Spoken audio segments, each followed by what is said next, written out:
setahun lalu saja kita sudah lupa. Kita yang punya urusan, tapi kita lupa. Tapi kita mengharapkan Tuhan tidak lupa, kan? Ya, itu adanya manusia.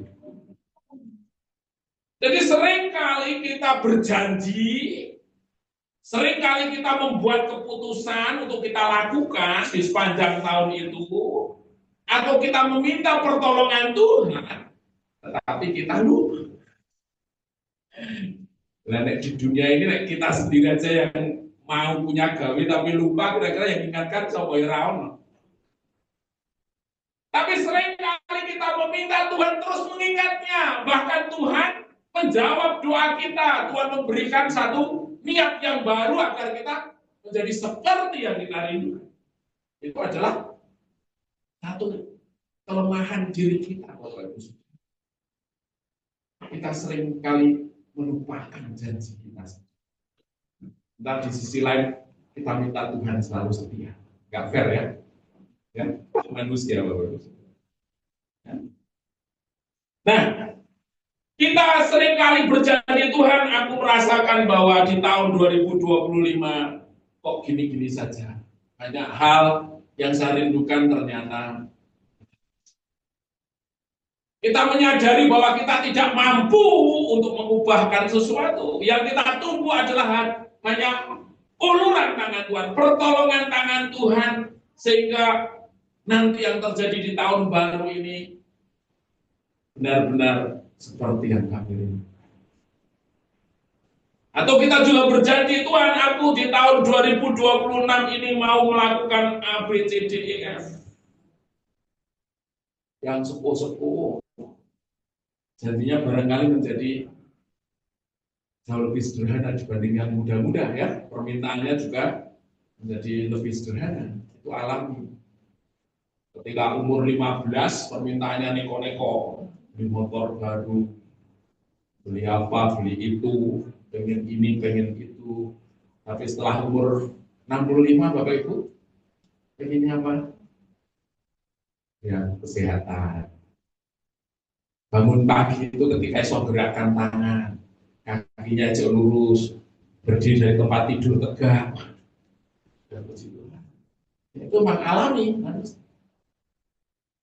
Tapi yang pasti adalah bahwa di tahun yang baru, setiap kita pasti punya satu kerinduan, satu permohonan, satu komitmen, satu tekad, agar di tahun yang baru kita menikmati sesuatu yang berbeda, yang tentu lebih baik. Dan itu adalah sesuai dengan keinginan Tuhan, Bapak Ibu Saudara, ya. Bahwa waktu yang berlalu, yang Tuhan mau adalah kita menjadi biasa saja. Justru yang dulu luar biasa menjadi biasa-biasa. Dulu orang baik menjadi tidak baik. Seperti itu.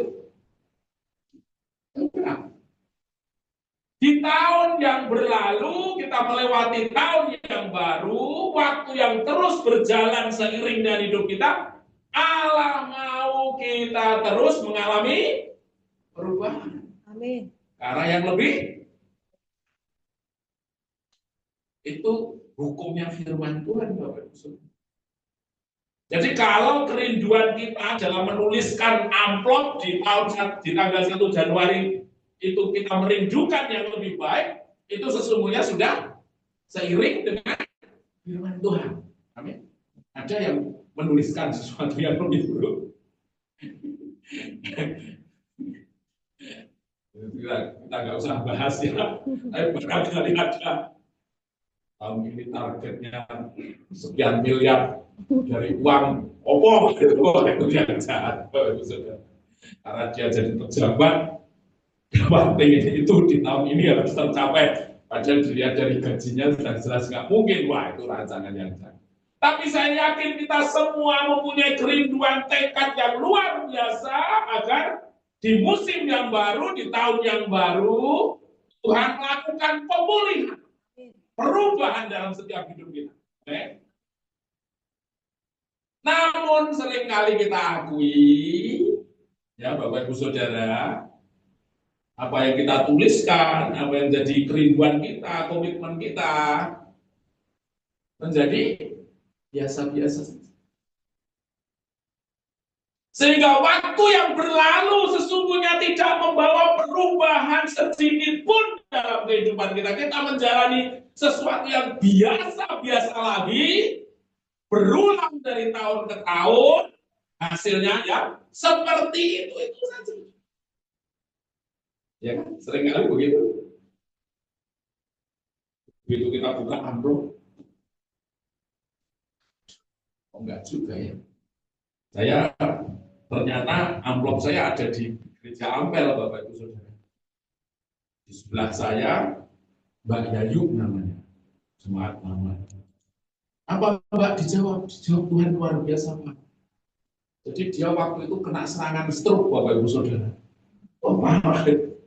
Tapi ketika buka kemarin dia sudah sehat luar biasa.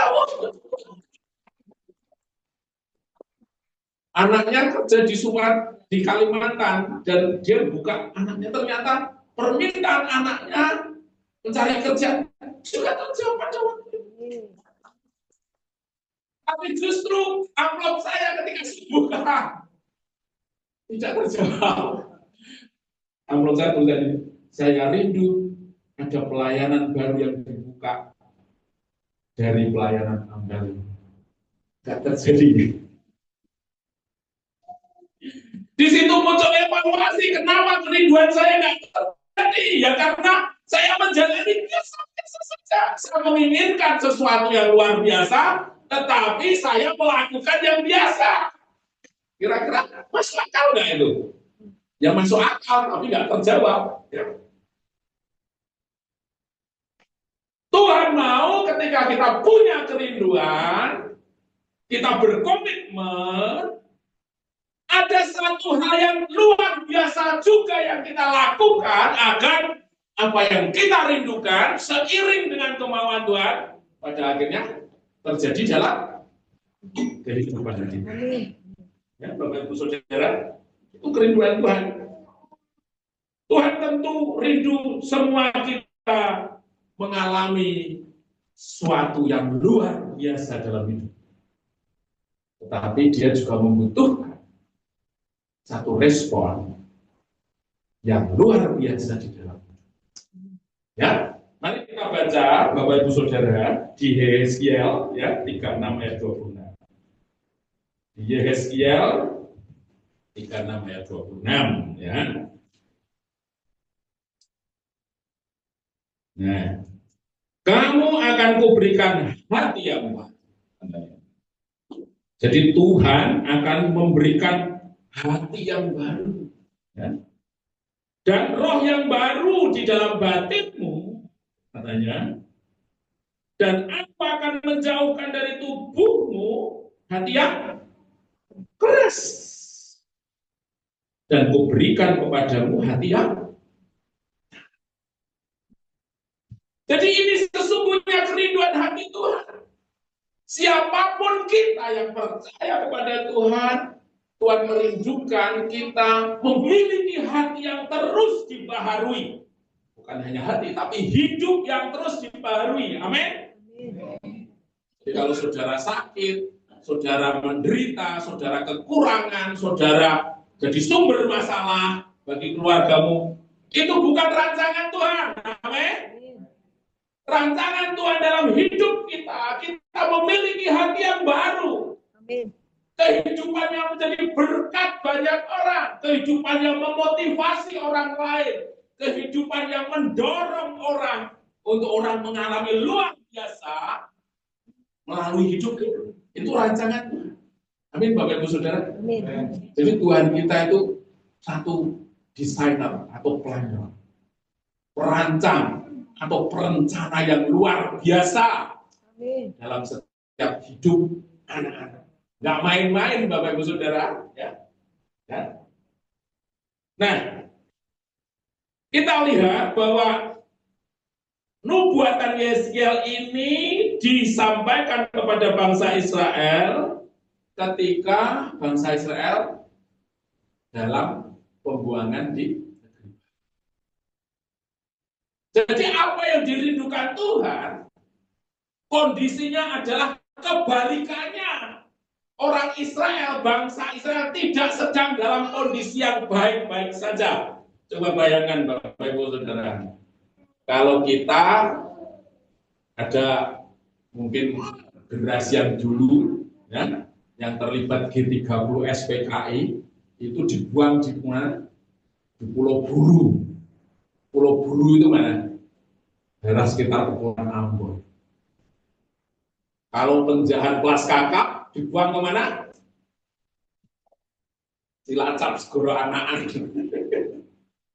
Itu kira-kira kehidupannya enak atau enggak Bapak Ibu Saudara? Ya jelas enggak enak lah. Orang merdeka aja kadang-kadang kita merasakan enggak enak, lebih-lebih orang di dalam pembuangan, orang ditawan, orang dalam hukuman, dia dirampas haknya. Tetapi pada saat kondisi orang Israel menderita sedemikian rupa, tetapi Tuhan katanya akan memberikan hati yang baru, roh yang baru di dalam batin bangsa Israel. Artinya apa? Allah melihat persis kondisi yang tidak menyenangkan ini di tengah-tengah orang Israel.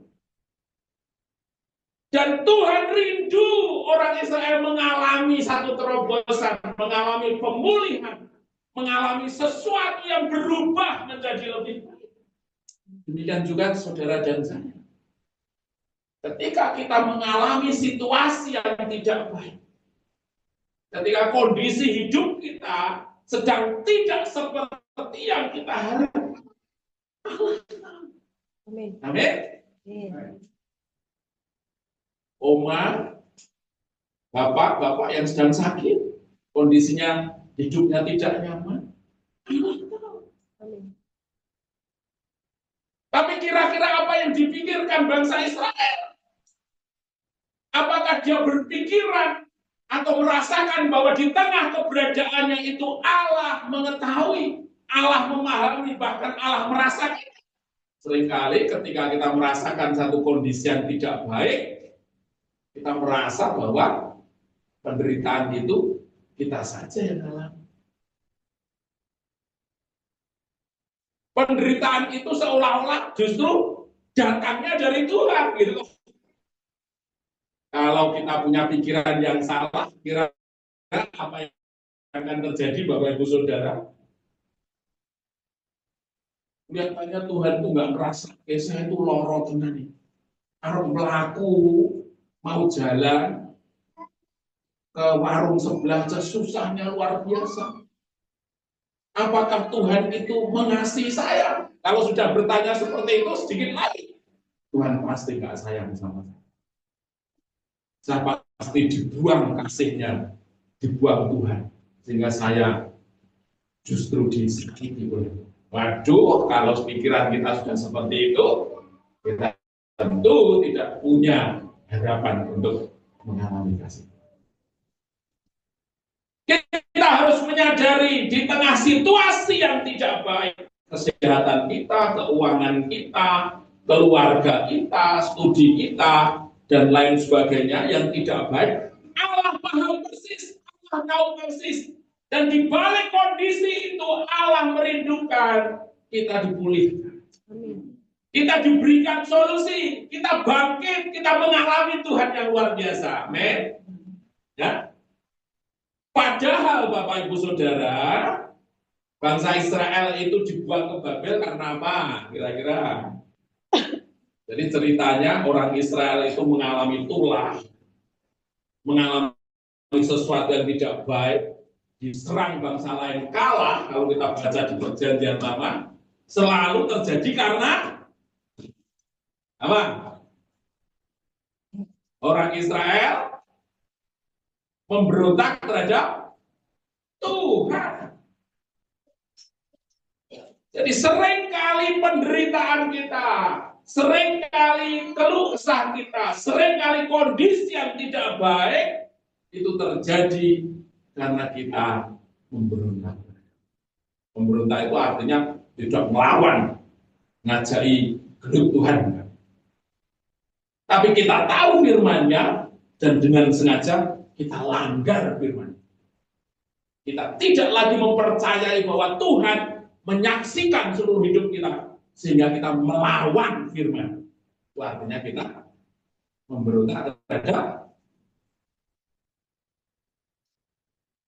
Di tengah kondisi hati orang Israel yang tidak benar, memberontak terhadap Tuhan, tetapi hati Tuhan sesungguhnya ingin membawa bangsa itu mengalami.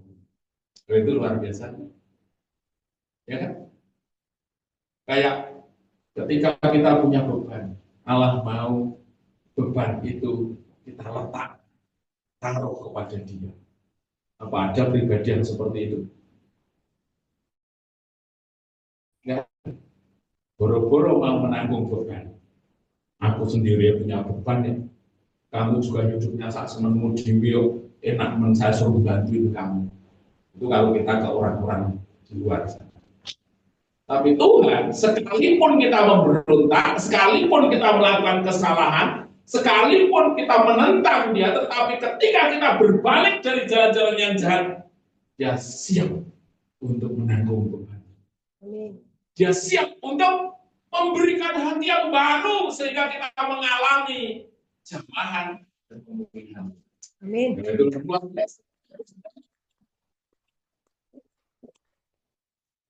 Sejauh mana kita memahami hati Tuhan, itu yang akan membuat kita mengalami musim yang baru.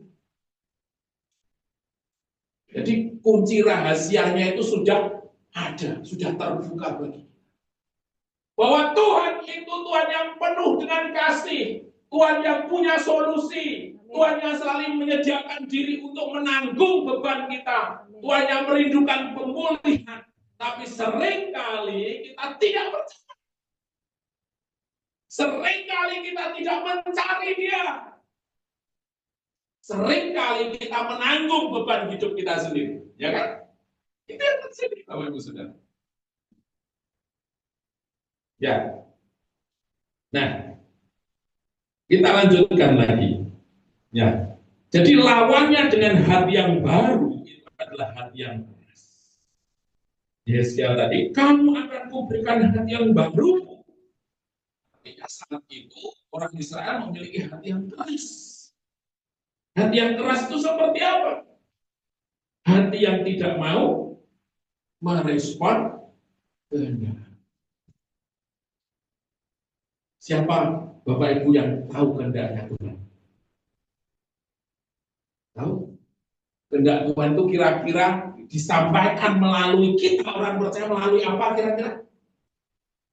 Kalau Bapak Ibu suatu saat diberikan keistimewaan, bisa jadi ketika Bapak Ibu berdoa, Tuhan berbicara langsung. Tapi saya juga belum pernah mengalami.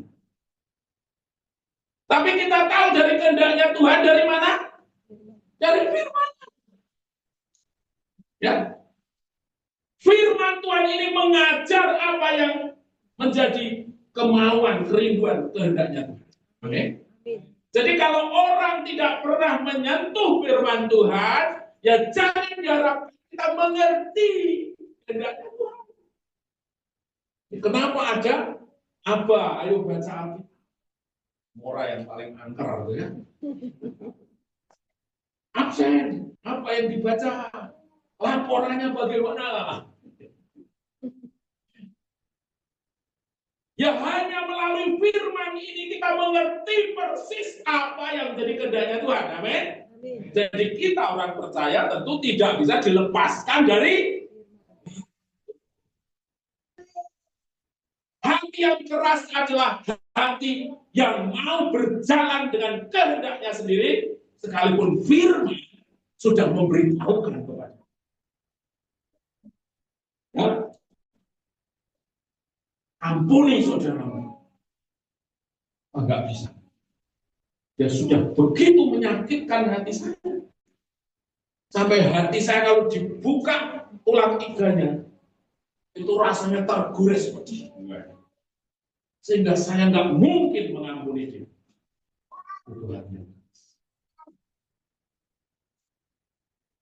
Jangan suka menipu, jangan suka berbohong, jangan suka mencuri.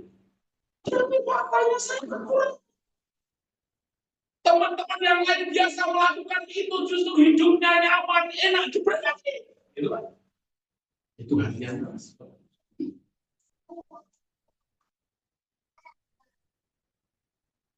Ayo jangan pisahkan dirimu dari persekutuan, dari kumpulan ibadah orang. Ayo, minggu-minggu itu waktunya istirahat. 7-6 hari saya kerja keras luar biasa. Saya bantingi besi, melas, macam-macam. Sehingga minggu harusnya libur, santai. Wah, Tuhan pengen saya sehat. Gitu kan? Itu hati yang keras. Bahkan ketika kita diizinkan mengalami sesuatu di mana kita sudah berdoa berbulan-bulan, bertahun-tahun, belum ada jawaban. Sampai hati kita pahit kepada Tuhan. Tuhan bingung ngomong dong. Tuhan sesungguhnya nggak menyayangi saya. Saya sesungguhnya ditetapkan Tuhan untuk menderita, tidak mengalami kemenangan di dalam. Sampai akhirnya dia mulai menarik diri dari panggilan yang diberikan. Itu hati. Atau Bapak Ibu Saudara percaya kepada Tuhan, rajin ke gereja, jadi kebaktiannya jam 09, datangnya jam 5 pagi. Badan PLCC, tanya pulang jam 11, pulangnya jam 3 sore. Tapi ternyata tujuannya lain. Tapi ternyata di situ justru, wah aku neneng di rumah malah stres, ketemu suamiku. Kalau di gereja saya merasakan tenang. Wah, kalau di rumah adanya malah pusing terus, sehingga di sini merupakan tempat saya istirahat. Yaitu baik bagi tubuh kita, perasaan kita. Tapi yang Allah mau pulang melakukan tanggung jawabmu. Ketika engkau merasa berat, dendam kepada Tuhan, meletakkan beban di sana, dan engkau tetap melayani keluarga. Jadi paham Bapak Ibu Saudara? Jadi pada waktu itu barangkali orang Israel mengalami kepahitan yang luar biasa dengan Tuhan. Kenapa aku dibuang ke Babel ini? Kenapa aku diinjak-injak harga diriku, dirampas hakku oleh bangsa Babel? Padahal latar belakangnya kenapa dia dibuang ke bangsa Babel, karena dia memberontak kepada Tuhan. Seringkali kan gitu kan. Kita mengalami penderitaan karena kesalahan kita sendiri. Tapi dalam prosesnya kita justru menyalahkan. Bener nggak? Orang itu liciknya luar biasa. Pikiran dosanya itu luar biasa. Kita menderita, kita mengalami masalah karena kesalahan kita sendiri, ketidaktaatan kita sendiri, tapi dalam perjalanannya kita akhirnya menyalahkan Tuhan. Itu hati yang keras, hati yang, ya. Nah, di sini dikatakan musim yang baru tidak mungkin terjadi ketika hati kita masih keras. Amin. Jadi kalau Bapak Ibu pengen mengalami satu pemulih, satu karya Tuhan yang luar biasa, kunci yang diajarkan Tuhan pada hari ini, hati kita harus dilembutkan. Amin. Ya, hati ini Bapak Ibu, hati itu bukan lever ya, tapi ya apa ya, sesuatu yang ada. Nah, ngomong-ngomong hati di sini padahal di sini. Budi yang sudah dijamah oleh Tuhan.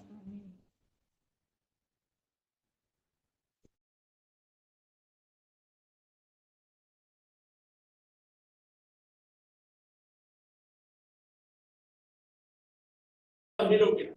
Tapi yang menjadi persoalan hidup daging kita akan semakin menderita. Ibu kalah-kalahan orang, kamu ini gini, kamu itu gitu. Kita nggak balas. malah mendoakan. Ketika orang lain yang salah kita jadi sasaran kemarahan, kita tetap memberikan. Ketika diperlakukan tidak adil, dia tidak membalas.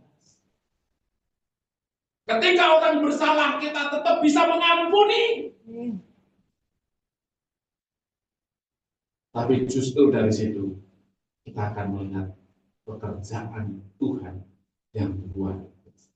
Ya, Bapak Ibu Saudara, kita bisa berdoa untuk perubahan keadaan, tapi sering kali hati kita tidak mau diubah. Ya, nek kon doa yang berindil, kata-katanya panjang. Wow. Tapi sebenarnya doa itu hanya keluar dari pikiran kita saja.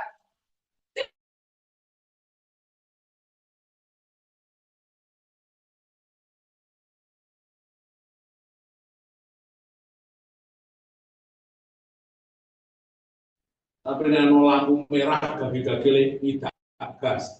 Tahu bahasa Jawa.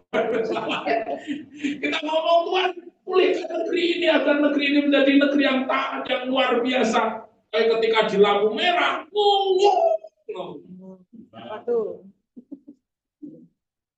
ngurus dikit-dikit langsung kantongnya yang keluar dulu, nggak mau repot. Lah gimana kalau orang butuh duit, dia nggak kenal Tuhan, terus dia pengen Pak KTP ya Pak, langsung abang-abang keluar dulu ya, siap deh, gitu kan? Ya, tapi ini kita berdoa agar negeri kita dipulihkan, tapi hati kita tetap berjalan dengan keinginan kita.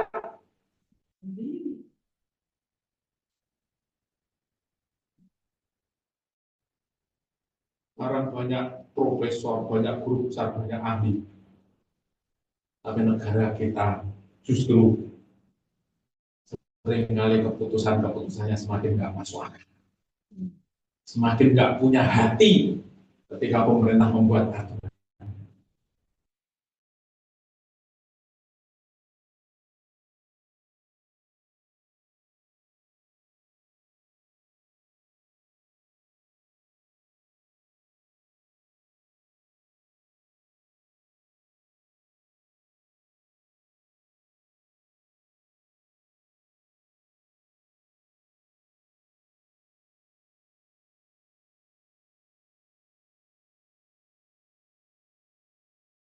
Itu harus salah dari hati. Kalau kita berdoa atas orang yang kesusahan, kita harus menyediakan diri untuk bersedia membantu mereka sesuai dengan apa yang kita doakan. Amin. Ini hati yang lembut, Bapak Ibu Saudara. Ya, jadi doa kita itu tidak usah ngoyo-ngoro, tidak usah yang wah. Doa kita cukup sederhana, tapi di balik kesederhanaan itu ada satu pengertian yang dalam. Bahwa Tuhan, saya mau menjadi bagian atas kasih pekerjaan Tuhan. Amin.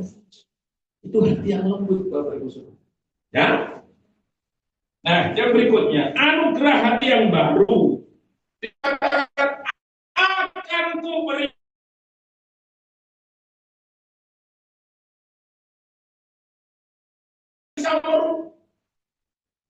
Saudara tidak bisa mengupayakan hatimu itu hati yang baru, hati yang lembut. Bisa Pak? Hati itu nggak bisa godok sejam, nanti jadi lumpur, lembut, bukan hati. Itu hati ayam atau daging ya, biar lembut, direbus, dikukus sampai berjam-jam pasti lembut, jadi tulang lunak dan lain sebagainya. Tapi kalau hati kita nggak bisa seperti itu. Hati yang lembut ini dikatakan itu karena pekerjaan Tuhan. Sehingga mari kita datang kepada Tuhan, Tuhan beriku hati. Amin. Beriku hati yang bisa mudah merespon apa yang jadi. Ketika engkau mau bergaul semakin erat, semakin dalam dengan Tuhan, itu proses yang benar agar hati kita diberikan hati yang lembut. doanya nek panjang-panjang asal lawe cocok. Mejanya lauknya lengkap, doanya panjang dikit. Tapi nek doa dengan garam tempe, doanya cepat sama jongkok. Orang yang gitu nggak usah bahas mengenai hati yang keras atau yang lembut. Karena Tuhan mau ya, kita membangun doa itu merupakan satu interaksi, komunikasi yang terus-menerus. Kalau saya bergaul dengan Tuhan yang memiliki hati yang lembut, saya pasti dianugerahkan hati yang lembut. Nah, saya bergaul dengan orang-orang yang mudah mencaci maki, orang yang sering menyalahkan orang yang sering tidak mudah mengampuni, orang yang nggak jujur, maka tentu yang kita dapatkan dia. Jadi perlu dipahami, hati yang lembut itu adalah hati karena pekerjaan. Ya? Kita seringkali bertekad atau berusaha, tetapi seringkali kita gagal. Dalam membuat komitmen di tahun 2026, barangkali pada waktu itu, wah, saya akan memuji Tuhan 7 kali dalam sehari. Jadi, ya, saya akan melayani dengan sungguh-sungguh. Saya akan melakukan pekerjaan saya dengan tekun dan disiplin. Tapi ternyata hari kedua, hari ketiga kurang sedikit. Minggu berikutnya wis lalu, udah lupa. Jadi akhirnya ya lupa ya jalannya podo lagi. Tahun 2025, 26, 27, 28 sampai 40 pun ya podo saja. Jadi itu diperoleh karena pekerjaan. Ya, hati yang baru adalah hati yang hidup, hati yang lembut, hati yang respon terhadap Allah, seperti tanah yang subur yang siap ditaburi. Hati yang baru siap menerima firman Tuhan dan akhirnya menghasilkan. Amin. Ya, Bapak Ibu Saudara, rindu kita memiliki hati yang baru. Amin. Ya. Lebih-lebih kesempatan kita semakin terus berkurang. Kesempatan kita terus berkurang, seharusnya kita mengalami, ya, sekalipun tubuh jasmani aku semakin merosot, kita semakin nggak kuat, kita semakin sakit-sakitan, tapi yang Allah mau hati terus. Yes. Amin. Bapak Ibu Saudara, amin. Amin. Hatiku selalu dilembut, Yes. hatiku selalu dijamah. Yes. Amin. Sehingga apa? Kalau hidupku untuk Kristus, maka matiku adalah keuntungan. Yes. Kematian itu bukan merupakan satu tragedi, sesuatu yang menghasilkan trauma, ketakutan luar biasa. Tetapi kematian merupakan sukacita ketemu dengan Tuhan yang kuasa. Itu yang alami. Bagaimana itu terjadi kalau hatimu senantiasa dijamah oleh Tuhan, hatimu dilembutkan, hatimu baru. Ya? Memasuki musim yang baru, ya, apa yang terjadi ketika seseorang mengalami musim baru dan hati yang baru? Hati yang baru memampukan kita melihat anugerah pada musim apapun. Nah, itu yang luar biasa. Nah, orang di luar sana, dia bisa bersuka cita, dia bisa memuji Tuhan, kalau situasinya baik-baik saja. Nah, ya kan? Itu anak kecil pun tahu. Kalau dikasih mainan itu, wah, mama baik deh, aku cinta sama mama, wah, gitu kan? Tapi begitu, nggak boleh main. Oh, nangis, mama jahat. Ya, orang tua juga sering gitu, Bapak Ibu Saudara. Kalau situasinya baik, puji Tuhan lainnya sudah berhenti terus nyanyi, haleluya, haleluya. Sampai MC-nya bingung, Pak, duduk dulu Pak. Nanti puji Tuhannya dilanjutkan lagi. Enggak, saya sudah sama Tuhan. Itu kalau situasinya. Tapi nek situasinya buruk, yang lain pada berdiri, itu masih cemberut. Ya, isi hati ini dan dongkol jengkel. Nggak iso rasa dino mingguan, itu langsung lewat Senin. Semakin ketemu dengan orang-orang kerja semakin jengkel saya. Wah, ya. Tetapi hati yang baru dia selalu bisa melihat kebaikan Tuhan pada kondisi apapun. Amin. Anugerah Tuhan kepada bangsa Israel ketika dia dibuang ke Babel. Begitu mereka dijamah Tuhan, mereka dengan mudah meninggalkan cara pikir yang sama. Amin. Dia baru bisa melihat prospek masa depan yang gemilang ketika Tuhan hadir di situ. Banyak orang yang letih lesu, banyak orang yang tidak bersemangat, banyak orang yang hidupnya semakin hancur karena melihat mereka tidak punya masa depan. Benar ya? Ya ngopolah aku gini, paling gagal lagi. Ngapainlah saya baik, orang lain juga jahat. Ngapain saya jujur, orang lain juga korupsi semua. Itu masa depannya. Sehingga aku pun seperti itu. Tetapi orang yang memiliki hati yang baru, dia bisa melihat peluang yang luar biasa. Masa depan yang penuh harapan. Bukan karena prestasi luar biasanya, tetapi Tuhan yang memulihkan hati. Matanya diterima untuk melihat rancangan Tuhan. Jadi Bapak Ibu Saudara, kalau melihat saudara kita, tetangga kita, ononemu ngangkloh tahu? Ngangkloh itu mengeluh, sambat, rasanya hidup ini seolah-olah hanya dia yang punya masalah. Itu cirinya dia perlu memiliki hati yang baik. Bapak Ibu bisa katakan Tuhan Yesus berindukan memiliki hati yang baik. Amin. Sehingga memiliki masa depan yang penuh harapan. Engkau gairah lagi, engkau semangat lagi, Amin. engkau dipulihkan dalam hidup. Yes. Ini orang Kristen duit gini ngangkloh, gini sambat, gini justru dikenal. Wah, nek ketemu Pak Kairis nanti, wes hidup kita malah jadi rasa semangat, loyo. Wah, parah. Kehadiran Tuhan harus memberikan hati yang baik. Hati yang senantiasa dipenuhi dengan damai, sejahtera, dan sukacita sejati. Itu datangnya dari Tuhan. Mari kita datang kepada Tuhan, meminta hati yang baru. Hati baru menghasilkan satu buah yang baru. Perubahan dari dalam itu akan menghasilkan sesuatu yang nampak dari kehidupan kita. Apa itu? Pola pikir.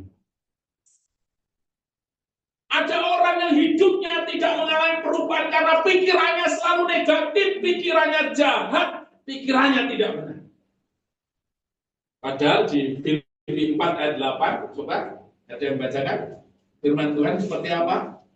Itu pikiran yang dimaui oleh Tuhan. Tidaklah pikiranmu selalu sedih, nggak punya harapan, jengkel, tidak mengampuni, atau seperti apa? Filipi 4 ayat 8, ada yang bacakan?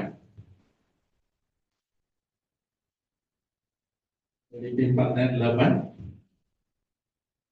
Akhirnya, Ya. akhirnya saudara-saudara semua yang benar, semua yang mulia, semua yang adil, semua yang suci, semua yang manis, semua yang sedap dengar, semua yang disebut kebajikan dan patut dipuji, pikirkanlah semuanya itu. Nah, kita bisa evaluasi. Kita itu pikiran persennya pikir seperti itu. Pikiran kita justru negatif atau pikiran kita seperti itu. Itu ciri dari hati yang baru, Bapak Ibu Saudara. Pola pikir kita dijamah oleh Tuhan, firman-Nya hadir dalam pikiran kita, yang mengubahkan pikiran negatif, pikiran curiga, pikiran skeptis, pikiran gagal, pikiran yang tidak mau mengampuni, pikiran yang selalu menilai orang lain jahat, digantikan dengan apa yang benar, apa yang adil, apa yang suci, apa yang sedap didengar, apa yang disebut dengan layak kebajikan. Itu yang kita. Amin. Apa yang terjadi kalau seseorang pikirannya benar? Kejahatan itu kan selalu dimulai dari pikiran yang salah. Jadi orang bisa melakukan kejahatan, orang bisa melakukan sesuatu yang gelap, itu diawali dari pikiran yang percaya nggak? Ya harus percaya, orang itu bergerak karena pikirannya dulu. Iya. Tetapi firman Tuhan mengatakan apa yang benar, apa yang adil, apa yang suci, apa yang sedap didengar, apa yang disebut dengan kebajikan. Pikirkanlah semuanya itu. Amin. Itu adalah pekerjaan yang Tuhan kerjakan melalui hati yang baru ketika kita selalu. Yang kedua, pikiran yang benar akan menghasilkan perkataan yang benar. Perkataan yang memberkati. Perkataan yang membangun. Perkataan yang mendorong orang. Ya. Perkataan yang membuat orang semangat. Akan menghasilkan perbuatan yang terang, perbuatan yang baik. Ketika kita hidup dalam pikiran yang benar, perkataan yang benar, perbuatan yang benar, maka berkat datangnya berkat.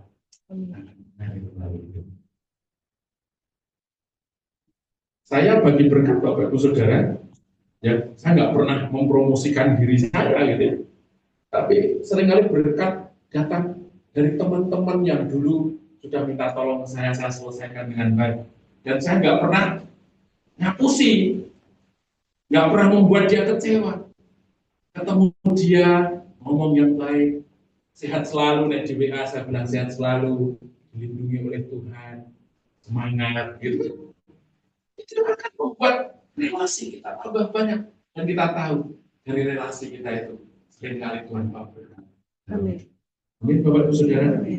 Jadi mari Bapak Ibu Saudara, kita mulai belajar untuk mengalami hati yang benar, bergaul dengan Tuhan, ya, merindukan Tuhan, jamah hati kita masing-masing. Kita disiplin, kita taat, baru kita akan mengalami musim yang baru. Terpujilah nama Tuhan, mari kita berdoa. Terima kasih Tuhan Yesus atas firman-Mu yang luar biasa, menjamah setiap anak-anak-Mu di tengah, sehingga sungguh ketika anak-anak-Mu melewati berjalan di tahun 2020, hati yang baru, ada gairah kehidupan yang menuntun setiap kehidupan mereka mengalami Tuhan secara pribadi. Kami sungguh rindu Tuhan, bahwa kami sungguh berbeda dari dunia ini, bahwa kami adalah umat-Mu yang Kau sayangi dengan segenap hati. Oleh karena itu, rindu rasakan kehadiran Tuhan senantiasa menopang dalam seluruh hidup kami, menyelesaikan tahun 2026 ini kemenangan yang pasti di dalam Kristus. Kami orang-orang yang beruntung di dalamnya. Kami orang-orang yang sungguh menikmati anugerah yang besar. Pada Allah yang tidak terbatas oleh apapun. Allah sumber segala solusi. Allah sumber segala berkat. Itu yang kami miliki. Terima kasih Tuhan. Terima kasih. Di dalam nama Tuhan Yesus kita semua berdoa berkat. Amin.